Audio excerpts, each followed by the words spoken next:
S day ബ്ലോഗിലേക്ക് ഏവർക്കും സ്വാഗതം. ചിലവർക്ക് വാഴപ്പിണ്ടി തോരൻ ഇഷ്ടമില്ല. അങ്ങനെയുള്ളവർക്ക് ഇങ്ങനെ ഒരു സൂപ്പ് കഴിച്ചു നോക്കി. ഇതിൻ്റെ ടേസ്റ്റേ വേറെ ലെവലാണ്. അതിനൊരു മീഡിയം സൈസ് വാഴപ്പിണ്ടി, 2 വെളുത്തുള്ളി, സവോള ഒരു മീഡിയം സൈസ്, ചെറുപയറിൻ്റെ പരിപ്പ് ഒരു 2 ടേബിൾ സ്പൂൺ.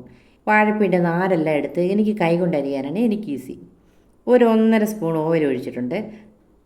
അതിലേക്ക് ഈ വെളുത്തുള്ളി വന്ന് 2 ഇത് കട്ട് ചെയ്തിട്ടിരിക്കുന്നതാണ്. ഒരു 1/2 സ്പൂൺ പെപ്പറും ഒരു 1/4 സ്പൂൺ ജീരകവും കൂടെ ചേർക്കുക.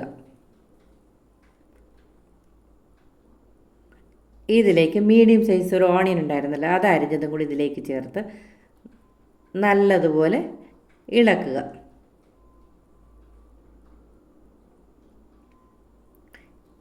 ഇതിൻ്റെ കൂടെ തന്നെ വാഴപ്പിണ്ടിയും കൂടി ചേർത്ത് നല്ലതുപോലെ ഇളക്കണം. എൻ്റെ കല്യാണമൊക്കെ കഴിഞ്ഞ് വന്നപ്പോൾ എൻ്റെ മദറിലോ വന്ന് എൻ്റെ ഫാദറിലോയ്ക്ക് വന്ന് ഒരാഴ്ചയിൽ ഒരിക്കലും ഇങ്ങനെ വാഴപ്പിണ്ടിയുടെ ജ്യൂസ് കൊടുക്കുമായിരുന്നു. അപ്പോൾ എനിക്കറിയത്തില്ല, ഇതിൻ്റെ ബെനിഫിറ്റ് ഒന്നും എനിക്കത് അറിയത്തില്ലായിരുന്നു.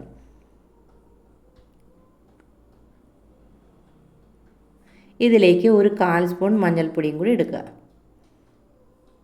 ഇതുകൂടെ നല്ലവണ്ണം ഇളക്കിയിട്ട് ഒരു 2 സ്പൂൺ ചെറുപയറിൻ്റെ പരിപ്പ് എടുത്ത് വെച്ചിട്ടുണ്ടല്ലോ, അതുകൂടെ കഴുകി ഇതിലേക്ക് ചേർക്കുക. ഇതെല്ലാം നല്ലതുപോലെ ഇളക്കി കഴിഞ്ഞ് ഇതിന് വേകുവാൻ ആവശ്യത്തിനുള്ള വെള്ളം കൂടി ഒഴിച്ച് വേകുവാനായിട്ട് വയ്ക്കുക. കുക്കറിലാണെങ്കിൽ ഒരു 3 വിസിലിൻ്റെ ആവശ്യമേ ഉള്ളൂ. ഞാൻ കുക്കറിൽ വെച്ചില്ല, ഇങ്ങനെയാണ് ഡയറക്റ്റായിട്ടാണ് വേവിക്കുന്നത്. ഇപ്പം നല്ലതുപോലെ തിളച്ച് നല്ലപോലെ പറ്റിയിട്ടുണ്ട്. ഈ സമയത്തിന് സ്റ്റൗവെല്ലാം ഓഫ് ചെയ്തിട്ട് ഇനി ചൂടാറാനായിട്ട് വയ്ക്കുക. ഇത് നല്ലതുപോലെ ചൂടാറി കഴിയുമ്പോൾ ഒരു മിക്സിയുടെ ജാറിലേക്ക് നല്ലതുപോലെ അടിച്ചെടുത്ത് ഒരു അരിപ്പയിലേക്ക് അരിച്ച് മാറ്റുക. ഇത് എൻ്റെ സൂപ്പ് അരിച്ച് കിട്ടുവാനായിട്ട് കുറച്ച് കഷ്ടമുണ്ട്. ഇത് നല്ലതുപോലെ ഇളക്കി കൊടുത്താൽ മതി.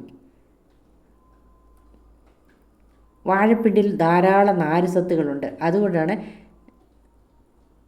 ഇത് അരിച്ചെടുക്കാൻ കുറച്ച് കഷ്ടം. സൂപ്പ് ഇപ്പോൾ റെഡി ആയിട്ടുണ്ട്. ഇതിൻ്റെ കൂടെ കുറച്ച് മല്ലിയിലയും കുരുമുളകിൻ്റെ പൊടിയും കൂടി ഇട്ട് നല്ലതുപോലെ കുടിച്ച് നോക്കി. ഇതിൻ്റെ ടേസ്റ്റേ വേറെ ലെവലാണ്.